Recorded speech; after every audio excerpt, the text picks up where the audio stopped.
Good morning everyone. जैसा कि हमारे टॉपिक चल रहा था नियोलिथिक साइट्स के बारे में, हम देख रहे हैं नॉर्थ वेस्ट की, उसका थोड़ा सा टॉपिक रह गया है, उसको हम देखते हैं। Handmade pottery developed by 6000 BC, यानी कि जो हाथ से जो बर्तन बनते हैं उनका विकास 600 ईसा पूर्व में हुआ था। Terracotta figurings and pottery having beautiful geometric design, bead ornaments, seashell and lapis lazuli jewellery have been found at this site. यानी कि टेराकोटा की मूर्तियाँ, मिट्टी के सुंदर बर्तन जिस पे ज्यामिट्री डिज़ाइन की गई थी, ज्यामिट्री का आकार दिया गया था, और मनके के जो आभूषण तथा समुद्र में जो कोड़ियाँ वगैरह मिलती है उनकी शेल वगैरह खोल, तथा लापिस लाजुली, ये एक नीले रंग का पत्थर होता है जैसा कि हमने देखा था, इसके आभूषण इस स्थल पर पाए गए हैं। In the last stage of development, there are evidence of advanced techniques of manufacturing process and long distance trade. विकास के अंतिम चरण में विनिर्माण प्रक्रियाओं और लंबी दूरी के व्यापार की उन्नत तकनीकों के सबूत हैं। आगे बढ़ते हैं हम। नेक्स्ट टॉपिक है हमारे केस स्टडी बुर्ज होम। बुर्ज होम के बारे में देखेंगे हम, इस यहाँ से क्या प्रूफ मिलता है। Burzahom was the first neolithic site to be discovered in Kashmir.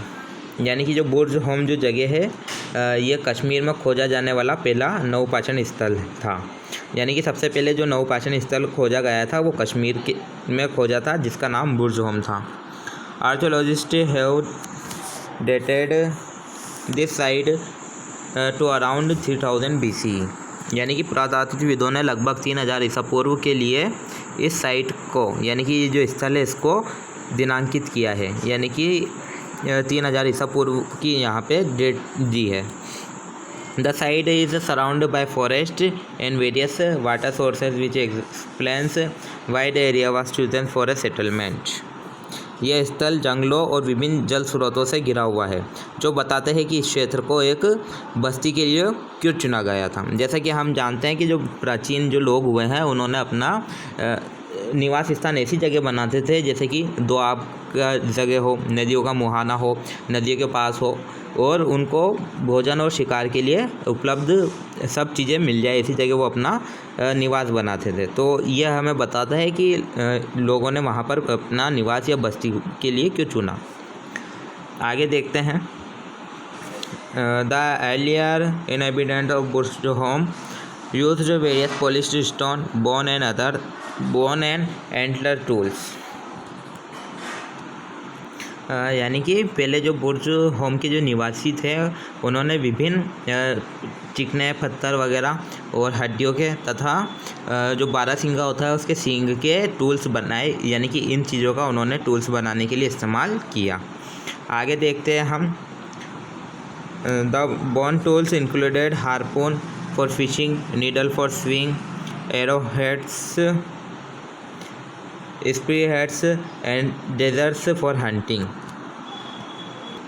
यानी कि जो हड्डियों के औजार मिले हैं उनमें मछली पकड़ने के लिए जो यूज़ की जाती है बर्छी टाइप मछली के लिए, हार्पून बोलते हैं उसको, वो, तथा सिलाई के लिए सुइयाँ, तीर कमान वगैरह, भाले, तथा शिकार करने के लिए खंजर शामिल थे। आगे देखते हैं हम। Handmade pottery in grey, brown and red has also been found at this site. और इस स्थल से भूरे ग्रे रंग की और ब्राउन रंग की एंड रेड कलर की हस्त निर्मित, यानी से हाथों से बनाई गई बर्तन भी पाए गए हैं यहाँ से, यानी कि ऐसे बर्तन जो हाथों से बनाया गया था। और ये जो हमने अभी ऊपर देखा था ये औजार मिले हैं वहाँ से। आगे बढ़ते हैं हम।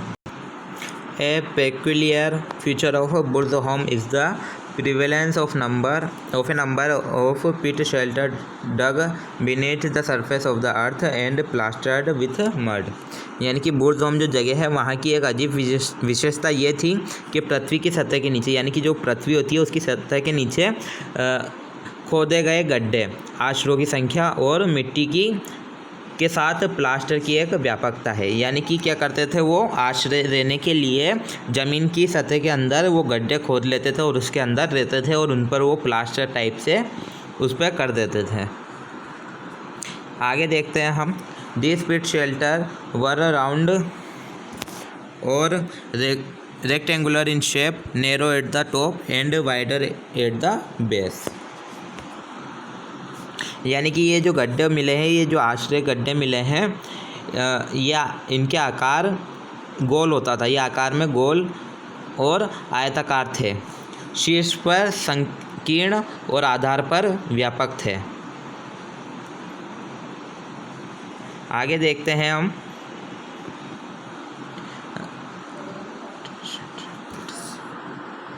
और क्या कहा, और यहाँ पर होल्स किए गए थे, यानी कि गड्ढे किए गए थे हवा आने के लिए, वेंटिलेशन के लिए।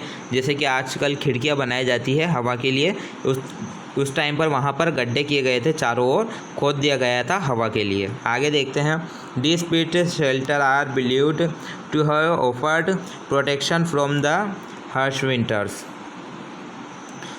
यानी कि माना जाता है कि इन गड्ढों पे कठोर सर्दियों से सुरक्षा की पेशकश की गई थी। यानी कि इन गड्ढों में क्या किया जा सकता था, जो कठोर ठंड होती है उनसे सुरक्षा की जा सकती थी। आगे देखते हैं। अब out 2000 BCE the inhabitants gradually shifted to mud houses that were built above the ground। यानी कि लगभग 200 ईसा पूर्व निवासियों को धीरे धीरे मिट्टी के घरों में स्थानांतरित कर दिया गया था, जो ज़मीन के ऊपर बनाए गए थे। A new shiny and polished pottery emerged. एक नया चमकदार और चिकना पॉलिश किया हुआ बर्तन उभरा। The dead were buried under their house और in graves after the body was smeared with red ऑर्च। मृतकों को उनके घरों के नीचे या कब्रों में दफनाया गया था। शरीर को लाल गेरू से बांध दिया। यानी कि क्या करते थे ये, जो भी लोग मर जाते था उनको या तो घरों के नीचे या कब्रों में दफना दिया जाता था, और उनके शरीर को लाल गेरुआ जो रंग होता है उससे पोत देते थे। ये उस पे मतलब शरीर पे पूरा वो कलर, ये जो लाल गेरुआ रंग का कलर होता है उसको पोत देते थे उन। Animals were also buried as bones of cattle, goats, buffaloes and sheeps have been narrated by archaeologist. यानी कि जानवरों को भी दफनाया गया था, क्योंकि मवेशियों, बकरियों, भैंसों और भेड़ों की हड्डियाँ जो पुरातात्विक वेदों ने पता लगाया है। यानी कि पुरातात्विक वेदों को पता चला है हड्डियों से कि वहाँ पर जानवरों को भी दफनाया गया था। इसके आगे हम नेक्स्ट क्लास में पढ़ेंगे।